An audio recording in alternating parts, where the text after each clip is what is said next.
wasting money on cures. Forgot how to fix myself. They say that time is free. Then why is it so precious? Oh, I'll say memories in my head, like Polaroids on walls. They remind you to look ahead.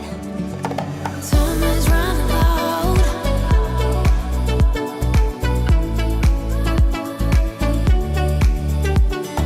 Time is running out.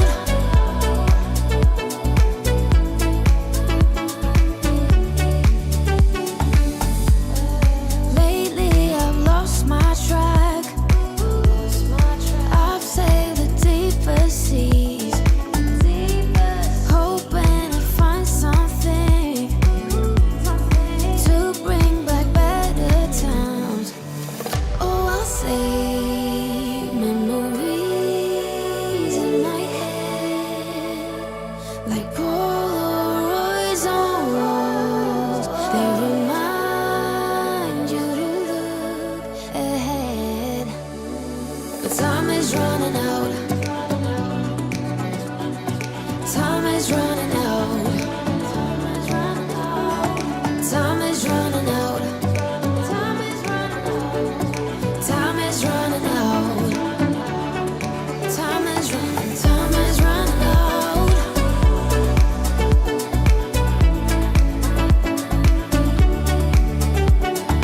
Time is running out.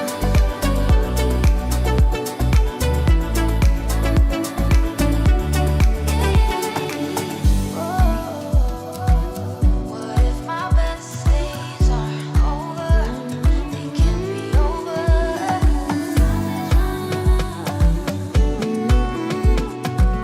They can't be over now. Time is running out. What if my best days are over? They can't be over now. Time is running out. Time is running out.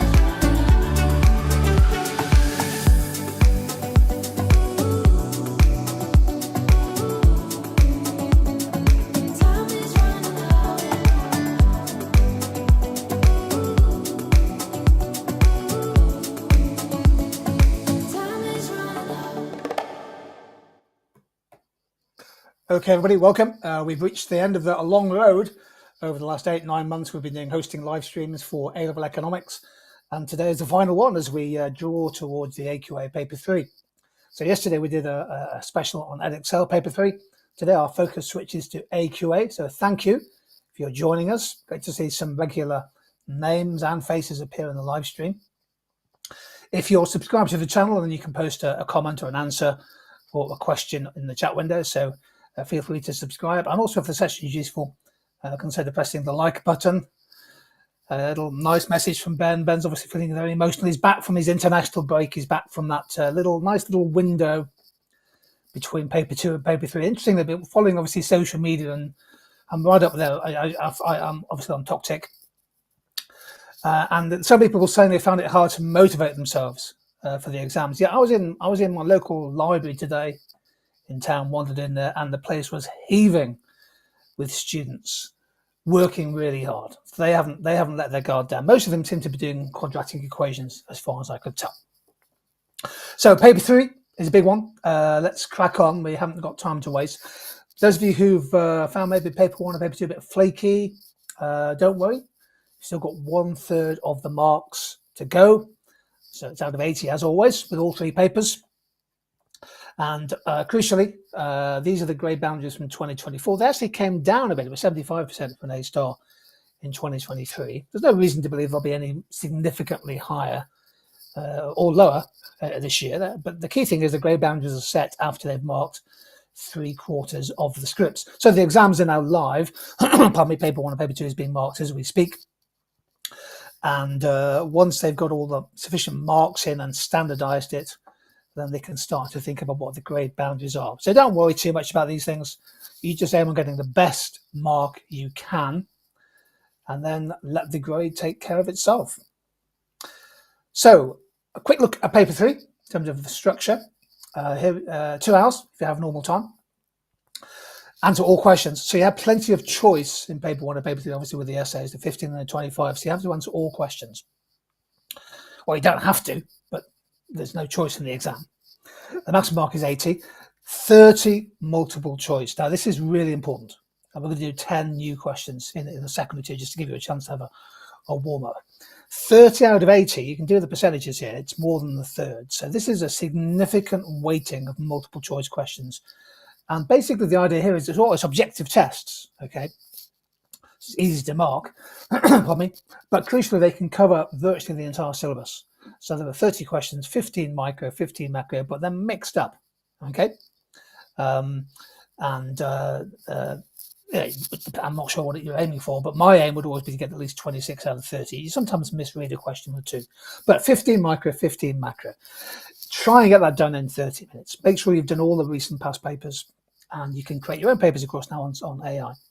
Then you get into section B, the investigation paper. There are 50 marks for that. Let's assume you've got, let's say, 1 hour 30. Let's say you've got 90 minutes, maybe a touch less, maybe a touch more for this section. You have a 10-mark data and data critique question, which we'll talk about in a second. 15-mark explanation question, same structure as papers 1 and 2, and then the recommendation question, which is it's an essay question, but you need to come to some sort of policy recommendation, making full use of the extracts, and because it's synoptic, including a blend of micro and macro points in both analysis and evaluation. Now we've got time for Q&A right at the end, everybody. Jim's in the production studio looking at the answers and the questions as they come through.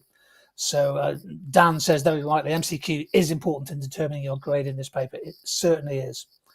And it's a good way of just covering the syllabus.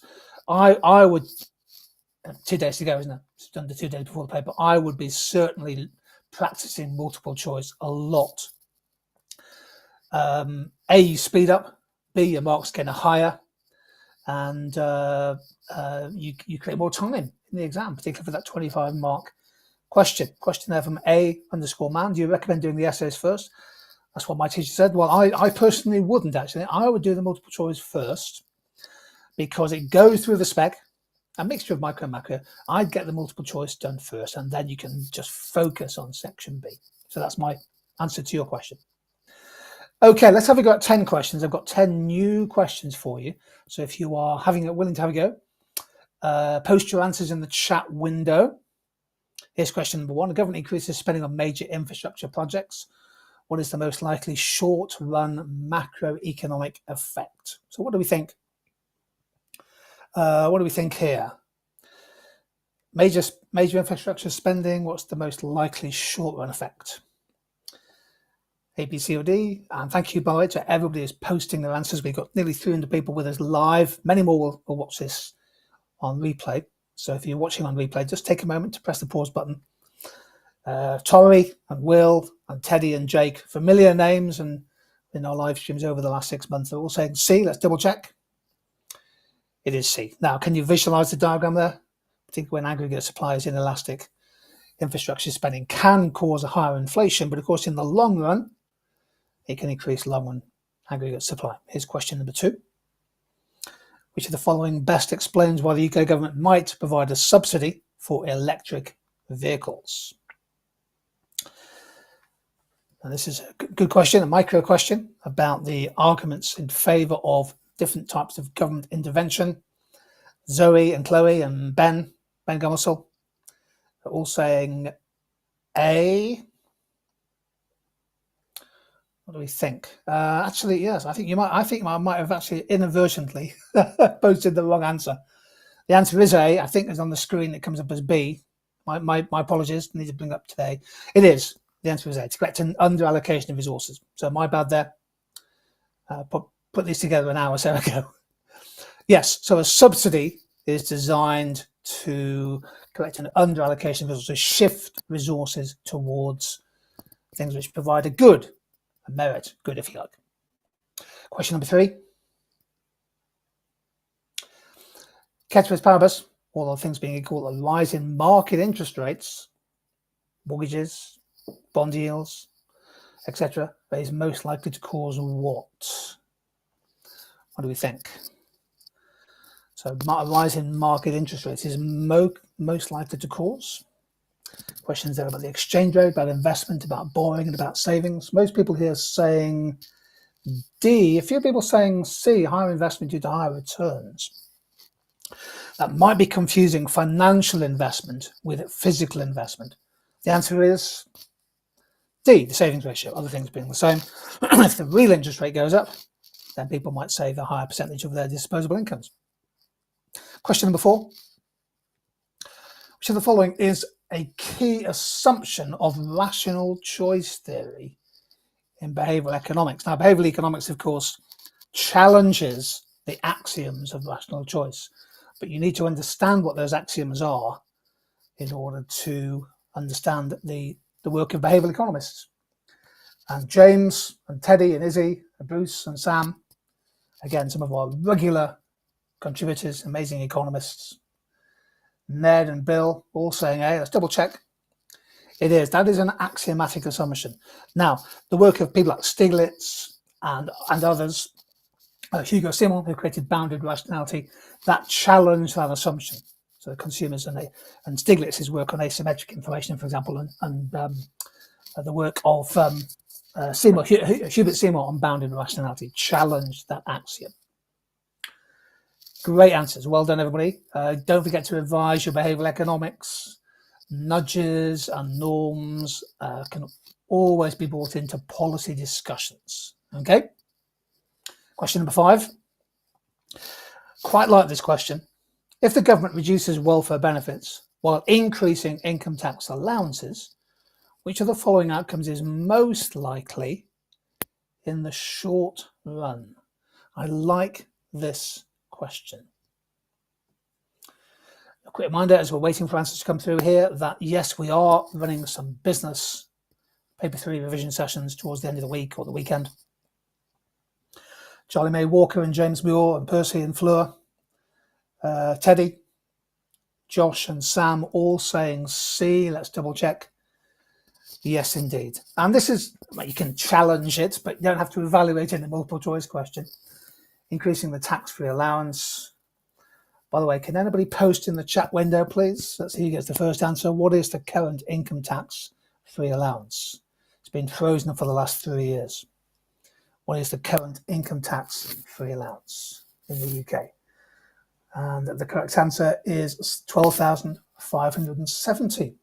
I think Sam was in very quickly there. But both of that, reducing welfare and increasing tax allowances, in theory, increase labour market participation. Of course, in practice, they may not. Question number 6. Right, we're halfway through our little warm-up test. Which statement is correct to affirm class as a natural monopoly? Which statement is correct for a firm or business classed as a natural monopoly? What do we think here, everybody? Most of you saying B. Let's double check. Yes, it will have high barriers to entry and with a dominant producer. Now, again, as we head towards Thursday's paper, can you visualize in your mind the natural monopoly diagram? If you get a question on aspects of natural monopoly from AI, the giants in AI, the economics of AI, should the government be taxing AI and robots and that kind of stuff? Interesting question about technology as a recommendation question. You might want to bring in a natural monopoly diagram. Alex says advice. Actually, Alex is offering some free advice. Let's pull this up, Alex Lynch. And Alex, I think, is offering this for free. He's not after a super chat. Words always and easily, suggestive words will mostly be wrong. And that is good advice. Very, very good advice. Can we just have a collective round of applause, please? Some love for Alex Lynch, who is one of our great contributors. Okay. A bit like my debt. Outstanding. But only tentative respect from Ben. Question number 7. Let's try this one. Oh, yes. Now, this is a 2024 exam paper question. Diagram shows what happens when the employees of a profit-maximizing monopsony form a union and successfully negotiate a wage rate of OWT.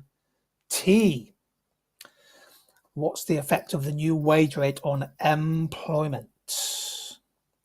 Tough question. This is a monopsony diagram, which you need to know for AQA, of course. You need to find out what the wage would have been initially before the union, and what if the unions now negotiate wage of WT. George and Ewan and Archie and Ruby are absolutely smashing this. Here's the answer coming up on the screen. It goes up from OQ1 to OQ3. It's one of those kind of.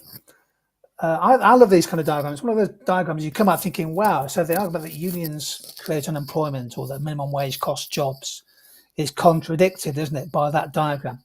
Especially when you have a monopsony that could, in theory, charge a market wage of W1. Key evaluation point, by the way, you can be a monopsony, but you don't have to be a monopsonist. There are plenty of businesses with monopsony around the labour market that don't necessarily charge an exploitative wage because of efficiency wage theory.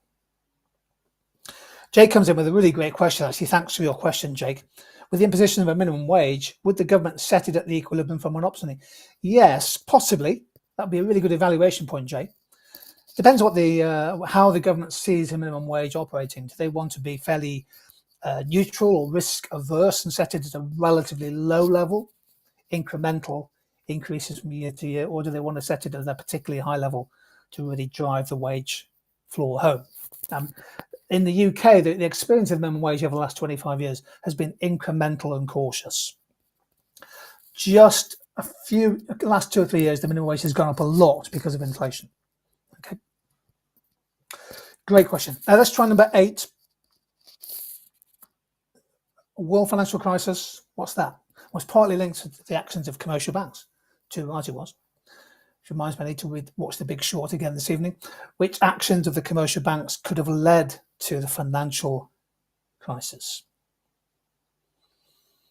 What do we think here? Now, Ogzy is taking a comfort break, so I have to miss the next MCQ, but he's guessing it's A. I think a lot of us, nearly 300 of us, are thinking, well, is it A? Alex and Toby and Joel, Andre think it is. Let's double check. Yes, that answer describes subprime lending. Right, 2 more questions. Singapore has one of the highest population densities in the world. It discourages car use through a high tax on second cars. Which additional policy would help to relieve road congestion in the short run? I like this question. Okay. So what do we think? I'll try and give shout outs and things to people as we come through. If you have, you think you're missing out on a shout out, apologies. I tell you what's really remarkable. We've got nearly 300 people with us live, which is great. We never, ever underestimate the importance of that.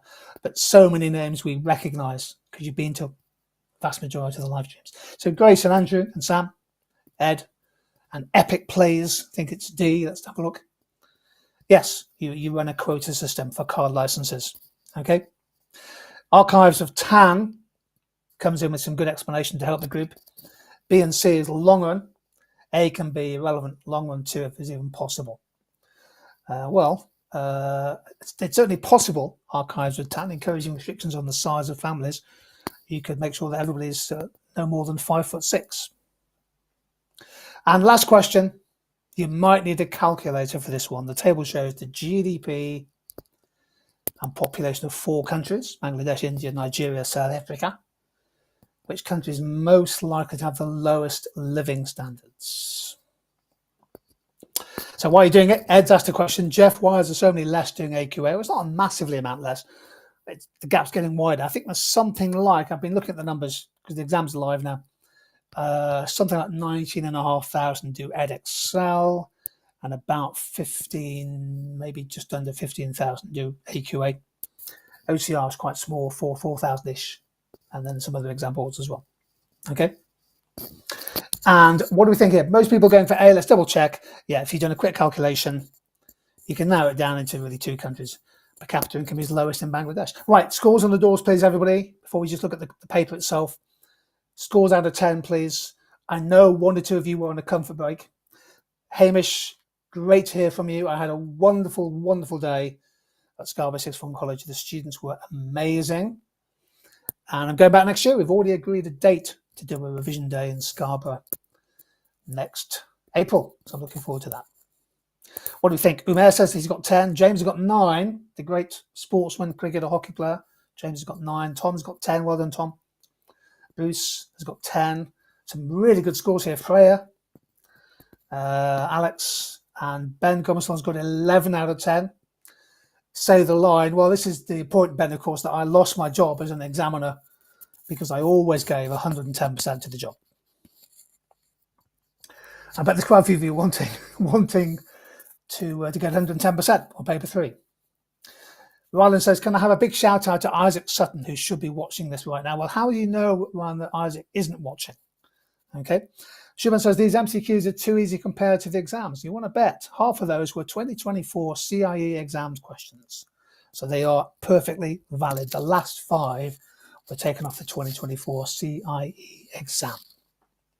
Okay, let's spend a little bit of time thinking about the paper, some exam advice, and then we'll take some questions. Okay. 10 marks. So this is section B, of course. You've done multiple choice, half an hour. You've got an hour and a half to do section B, the paper, recommendation paper. 10 and 15 and 25, you can do them any order you like. The 10 mark data question is unusual. It's only in paper 3. The question normally says, to what extent does the data suggest that? Okay, so this is what we need from you on Thursday. You will need 3 bits of data that support the stem in the question, the view in the question. So 3 bits of data using the correct units, and please try and manipulate some of the data, don't just repeat it. So for example, calculate a percentage change, or work out an average, or median, but an average would be easier. A high and a low figure, a trend. You don't have to do moving averages, but don't just repeat the data, manipulate it. But you need to use the data 3 times in support of the assertion in the question. And then you explain how your selected data support or negates the view shown in the question. And then 2 evaluation points where you evaluate or critique the data. So you criticize to show you understand the limitations of data, including suggesting that the data is too short run, or that you need more data, or it's nominal instead of real, or there is some doubt about the veracity and the accuracy of the data. Okay. So for the 10 mark question, we reckon probably it's going to take you 20 minutes. You've got to read the extracts, the 3 extracts. You've got to find 3 data quotes and then 2 bits of data to evaluate. So go for 3 and 2. Okay. Now you can mix the evaluation up. So you can put the evaluation in between the data quote bits, and you will need a final judgment considering the extent to which the data supports the view.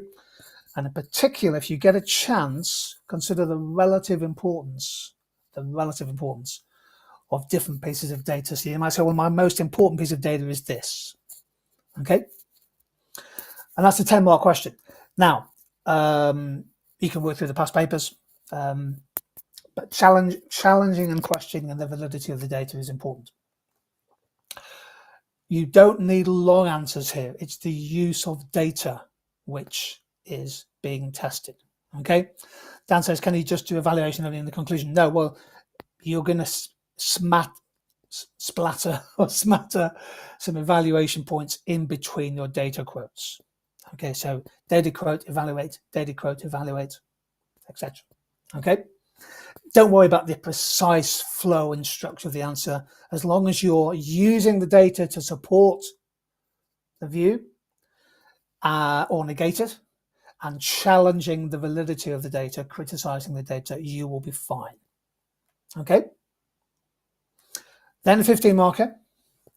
So we reckon 20 minutes for a 10 mark question. We reckon 20 minutes. 15 mark questions. Here's our structure. Now, we are quite clear at 2D2 Some teachers think differently. We think you need 3 points. So it's a 15-mark analysis question, that explain question. We could just click on Jim to the slide builder. So we think you need 3 points. We know you need 3 points. And at least 1 diagram, perhaps 2, depending on the question. But use the extracts, please. Use diagrams, use the extracts, and answer the precise question. So they're looking here for a nice, clean and clear explanation with 3 analysis points with application from extracts 1, 2, and 3. And then a 1-sentence conclusion on a 15 marker is absolutely fine. So this is really what you've already done in paper 1 and paper 2. It's not a big issue, really, is it? It's all analysis. It's all analysis. Ed says 2 points and 1 evaluation point also works. 3 analysis points, please. 3. Now, you may only have time for 2, okay? But a short conclusion is important. It can literally, supporting fire 6, 7, 8. Geoff, how cooked am I if I haven't been putting a short conclusion? Well, you're not cooked because you haven't taken the paper yet, and the paper's on Thursday, and I'm asking you, please, to put in a short conclusion. Okay? And it's an analysis, it's an explanation question. Okay? Clear, logical change of reasoning. Oggy says, do you need your own application knowledge in 15 and 25? No. All the data you need, everybody, will be in the extracts, and you do not need to evaluate in a 15 marker. So please don't do it. You're evaluating the data in a 10 marker, and you're definitely evaluating the 25 marker. Comments incoming. Okay. Justin says, my teacher said not to put conclusions, bro. Fine. Whatever your teacher says is fine. I don't teach you. I'm just here to provide some helpful advice. And I'm asking you, please, to put a very short final conclusion. 1 sentence is fine. Does it have to be both micro and macro? Well, it depends on the question, doesn't it? So you look to see the precise question. If it's causes of increases in the price of tea or whatever it is, we'll have a look in a second. You can use micro and macro, but have a look at the question. Okay? The conclusion is just basically summarizing what you've argued. Then the 25 marker. Now, we're not showing the 2024 because that paper is still essentially closed by the exam boards until the end of July. You may well have done it in the box. So this was one in 2023, a really interesting question on Sri Lanka. Don't forget you get extracts 1, 2, and 3, and then a 4th extract. So A, B, and C is all the extracts, which you're using for the data question and the analysis question. And then you use those 3 extracts plus the 4th extract, which is definitely there to be helpful in using question 33, which is the last question you'll do in economics. The 10 marker, to what extent, if at all, does the data suggest that the Sri Lankan economy is more economically developed than the economies of Bangladesh and Pakistan? That would have been a great question. Explain possible reasons for fluctuations in the world market price of tea. You can use micro or macro there, but mainly micro, I would guess. I'll be looking for 3 reasons. After considering extract D and the original evidence in A, B, and C, would you recommend the government of Sri Lanka cut its spending to reduce debt? Justify a recommendation. So we think 20 minutes for a 10 marker question. We think maybe 22, 23 minutes for a 15 mark question. Depends how good you are at change of reasoning. If you've smashed your multiple choice in, let's say, for the sake of argument, 25 minutes, you've probably just spent just over an hour on multiple choice and then the 10 and the 15. About an hour and 10, which would leave 50 minutes for the 25 mark question. But you really do need 45 minutes because you've got to read through extract D as well. Okay, we'll come on to some of your great questions in a second. Okay, well, Archie, actually, for all the questions, should each point come from the sources or our own knowledge? Archie, start with the extracts, please. Start with the extracts. In the 25 market, yes, you can bring in your own wider knowledge, but it's not needed to get top marks. Okay. So just some brief advice on the 25 marker structure on the next slide. Always refer, thank you, Jim, always refer to the extracts. Mix up your micro and macro theory in both analysis and evaluation. Okay. And there's the structure. We know we're looking for 3 analysis paragraphs immediately followed by evaluation. Okay. Okay. So 3 analysis paragraphs, short opening paragraph, very important, define key terms, maybe those of you came to Grade Booster, essay in one line, sort of set the scene for what you're going to be arguing, and then three analysis paragraphs, but interspersed with evaluation. Leave 2 lines between each paragraph. Okay, and then you will need a concluding judgment paragraph, could be a lengthy paragraph, with a clear recommendation which is supported. So you need to support your judgment, either by going back to the extracts, and I recommend you should, and or bringing in some wider knowledge. And there's nothing wrong with that. If you're well read and you've got some great background knowledge, and it's a super question for you, you can certainly do that. But please don't do that at the expense of the extracts. The extracts have been very, very carefully calibrated to test the skills of application and selectivity. And it's part of the skill of the exam. What did the examiners say in the last 2 years, just very quickly, and then we'll open the floor to questions. I think there's a couple of absolute bits of gold dust here, actually. First of all, weak candidates quote the data, but don't really use it. In other words, they're happy to repeat the data, but they don't really manipulate it, or they're not very selective. There's always more data than you need. So you have to be selective and choose the relevant data. And if you can manipulate it, do some percentage changes or some ratios or some peaks and troughs. Quite a few candidates model macro diagrams. So it's well worth revising your diagrams before the exam. So trade theory and things, and tariffs and cost and revenues. Ethan says, do we need a diagram in the 25? Without question you do. And probably more than one. Probably one micro, one macro diagram, Ethan. So yes. 2 ineffective approaches. First of all, over-reliance on data and extracts, basically repeating the extracts but with minimal theory. That's one failing. Or just too much reliance on the theory and completely ignoring the data and the evidence, which is a pathway to a terrible grade. Many candidates do not follow the main command words in each of the questions, where you have to read the questions carefully. Evaluate as you go in the 10 and the 25 mark question. Don't load the evaluation to the end. And please support your judgment in the 25 mark question. Come to a reasoned view, but support it with some evidence. Certainly from the extract and perhaps from your own knowledge. Annabelle says, do you need a diagram for the 15 marker? Without question, yes. Yes. Okay. Brilliant. Okay, so let's go to questions. So Divine, I think, has come up with a great question. Jim's in the production office. And here we go. For the 25, can we split up micro and macro in different paragraphs instead of trying to put them in the same one? Absolutely. All good.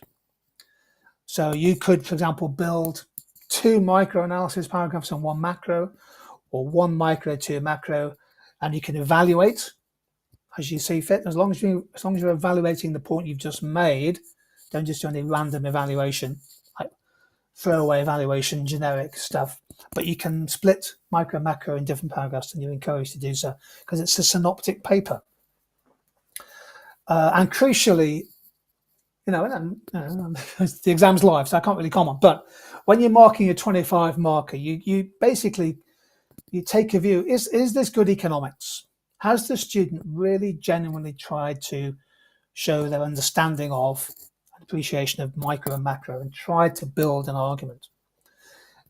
Even if there are rough edges, have they genuinely tried to answer the question? And if they have, and if they use the data, you have to mark positively and give students the credit that their very hard work deserves. Okay.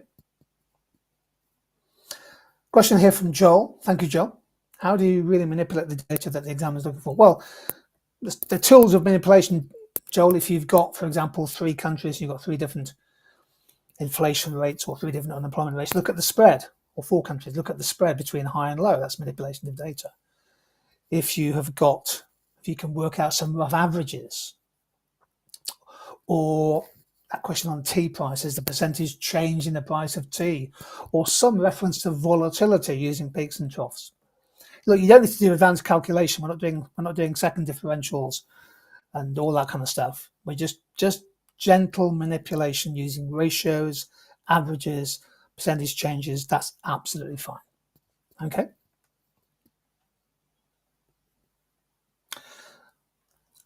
Nice question here from Ben Gummersall. Geoff, would you recommend signposting macro, micro, or just assume the examiner probably knows some economics? Ben, that's a dangerous assumption to make. So I do recommend signposting. So you could start a paragraph by saying, well, one micro aspect of this issue is, or a macro consideration could be. You don't have to do this, but I suspect Ben will be doing it. And it just signposts where your answer is going. Anything which clarifies for the examiner is helpful. And these little things can make a difference, a subliminal difference to your papers. SC21, I find it really hard to think of diagrams to include for the 15 marker and 25 marker. Do you have any tips? Well, think about the diagrams you've revised. So cost and revenue curves for micro and supply and demand and elasticities. Think about your trade theory diagrams and your tariff diagrams.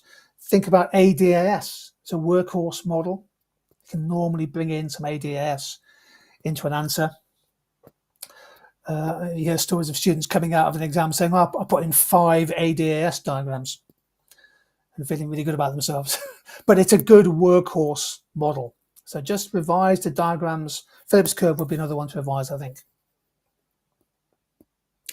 Keep going with these questions, Jim. Some great questions. We've got about another 5 minutes with us. For analysis paragraphs, it's easy to overwrite. How do we keep our answers precise? Yeah, okay, good answer there. So from Divine there. 3 analysis paragraphs, Divine. Just look for 4 or 5 links in the chain. Don't try and go off on any tangents. Explain your point with a logical chain of reasoning, but you don't head off into the far distance. It is easy to overwrite, and often the second half of a paragraph is worse than the start. So again, it's just practicing, and the next day or two, just practicing writing chains of reasoning, stepping stones. Does unemployment count for micro or macro? As wage rate stuff is micro? Yeah, it's both actually, James. So unemployment is a macro objective, but the economics of labour market failure is essentially micro. And of course, the consequences of unemployment for individuals and families and for businesses is also micro. And again, I don't worry too much about this. Certain areas like inequality, labour markets, financial economics, they straddle across the micro and macro. Housing market, for example. Those are big markets. So don't worry about the precise micro-macro split. Providing in the 25 marker, you are trying to use both micro and macro at some point in your answer, you will be credited for doing that. That's why it's called a synoptic paper. The other thing don't forget, of course, is you've got 30 multiple choice questions. So the examiners are testing objectively your synoptic understanding across 30 questions. 15 micro, 15 macro. So there's plenty of synopticity on this paper. Well, you're in a 50-mark conclusion. It's not a whole part. It could be one sentence. So you could go back to the question and come to just conclude what your findings are for the question. There's that question on. If we go back, if we can, Jim, to the question, the 50-marker in Sri Lanka. I don't know if that's possible. If not, don't worry. But there was when we went through the 2023 paper. There it is. Explain possible reasons for fluctuations in the world market price of tea. Hopefully, you've come across 2, possibly 3 reasons, and then to come to a conclusion. Well, overall, the most important reason for the fluctuations is the inability of tea producers to afford refrigeration and storage, which might help to stabilize the price of tea, or the failure of buffer stock schemes, whatever it is. That's all you have to do. Okay, just conclude. So thank you. Any more questions coming through? Sorry, there's one from Tom here, Tom Stanton. Thank you, Tom. Should you use possessive words and phrases like I would recommend for the 25 marker at the end or not? Yes. Yes. Please do come to a clear recommendation. Interestingly, I'm not going to show this on the screen, but we are working on our CPD for teachers. There we go. Success in AQA A-Level Economics. Really detailed advice for teachers. And one of the bits of advice I was reading this morning is that, yes, the exam board want clear recommendations. but a supported recommendation. So make your recommendation, have confidence in it. Nobody's going to check it, but then try and support it with evidence from the extract or from your own knowledge or both. So yes, please. Chloe says buffer stock's not on the spec.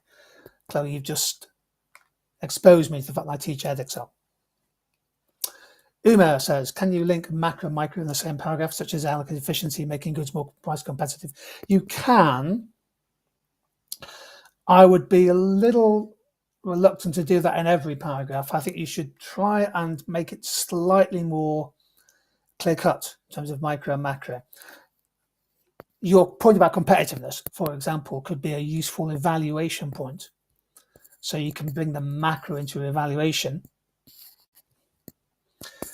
Shubham says, how much time do you need to spend on the 25 marker conclusion? It's not a long conclusion. I think maybe 5-6 lines, a chunky paragraph with a recommendation and a reasoning is fine. Many of you will be running out of time by this point. So, you know, a nice succinct recommendation with a conclusion and supported judgment is a good way to finish on a high. Evan says, Geoff, for the 50 marker, how many diagrams would you recommend? Certainly one, possibly two, depends on the question, but certainly one. Okay. Toby Greenhill says, is two longer and more extensively evaluated points better than 3 more or less evaluated points? Yes. Yes, in the 25 marker, I mean, ideally, you want to evaluate three points. You may not have time, Toby, in which case less is more if it's in more depth. Yeah, 2 well-developed evaluation paragraphs are better than 3 scanty ones. Ewan says, would you suggest doing the multiple choice last so you can guess them in little time? No, I wouldn't actually. I'd do my multiple choice first. And anyway, don't guess. And because it's a way of warming up, it gets you going. And halfway through half an hour through the exam, you can say, right, multiple choice done. There might be the odd question you want to go back to later, fine. But get it done. Test your understanding of the spec. Oftentimes, questions might remind you of diagrams that could be useful in succeeding questions. Okay. Roland says, I think MCQs are a nice way to build confidence. Roland, I could not have put that in any better way. I really, that's a great way of doing it. Bengon says, so Alex wants me to hold his hand in the exam. Well, I'll be there in spirit, Alex. Obviously, I won't be there in the exam hall itself because I was used to give 110% when I was an examiner. Ben says, do you add economic theory to the 10 marker or just the data? A little bit of both. Ben, you can add some theory in there. It's all good. 15 marker is more theoretical, isn't it? But a bit of theory is fine to support the data. Please do, but not at the expense of the data. But no, a bit of theory is good. Let's have 3 more questions and then we'll round up and say our goodbyes on our final live stream. A-Man says, should you read the extracts as you answer the questions? Yes, you should refer back to them. Please go in with a highlighter pen. For the 10 and the 15 marker, you must read extracts A, B, and C first. And then you must read extract D ahead of the 25 marker. So read the extracts first. Isaac says, Geoff, can I bring my emotional support hamster into the exam? The answer is yes, Isaac. Yes, you can. And he or she will be nibbling by your feet for 2 hours, which would be rather splendid to see. Okay. Evan says, who cuts your hair? It's splendid. Well, thank you. You're very, very kind. I'll come back to that question in a second, Toby. I've got my own hairdresser, by the way. It's called Marco. He's Italian. And he charges me £5 plus a £250 search fee. Toby says, Geoff, how heavily weighted do you think this paper will be in determining our final grade? Well, my instinct actually, Toby, is 33%. Because the first 2 papers were worth each worth 80. And this paper is worth 80. So let's do the maths, Geoff. 80 over 240 is 33.33%. So it's the same weighting. Okay. Is the 25 marker based on extract D? Yes. And also extracts A, B, and C. This is really important. Thank you for that question. The 25 marker, you need to go back to A, B, and C. There will be stuff in there to use, and extract D. Alex says, Geoff, thinking into the future, advise post paper, just relax and move on. No, I'd go back to all of Darl's videos and go from day one and watch them all again on endless repeat. And other videos are available. I'd just start revising again for university finals. Early preparation is really important.